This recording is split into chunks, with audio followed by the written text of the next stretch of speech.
Jackson হাইটসে মুনার ঈদ পুনর্মিলনী ও দাওয়া প্ল্যানিং সভা অনুষ্ঠিত।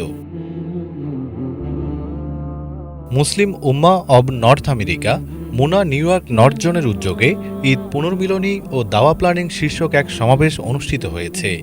গত ৭ June Muna centre of Jackson Heights মসজিদ নামিরাতে এ অনুষ্ঠানের আয়োজন করা হয়। অনুষ্ঠানে প্রধান অতিথি ও আলোচক হিসেবে উপস্থিত ছিলেন মুনার national assistant executive director Ahmed Abu Ubaida এবং ন্যাশনাল অ্যাসিস্ট্যান্ট এক্সিকিউটিভ ডিরেক্টর ও আল কুরআন দাওয়া সেন্টারের চেয়ারম্যান ড রুহুল আমিন। সমাবেশে ঈদের শুভেচ্ছা বিনিময়ের পাশাপাশি দাওয়া কার্যক্রম সম্প্রসারণ, কমিউনিটি সম্পৃক্ততা বৃদ্ধি এবং ভবিষ্যৎ কর্মপরিকল্পনা নিয়ে আলোচনা করা হয়। বক্তারা ইসলামের সুমহান বাণী সমাজের বিভিন্ন স্তরের মানুষের কাছে পৌঁছে দিতে সমন্বিত উদ্যোগ গ্রহণের ওপর গুরুত্ব আরোপ করেন। অনুষ্ঠানে জোন ও স্থানীয় চ্যাপ্টারের দায়িত্বশীল কর্মী এবং কমিউনিটির সদস্যরা অংশ নেন।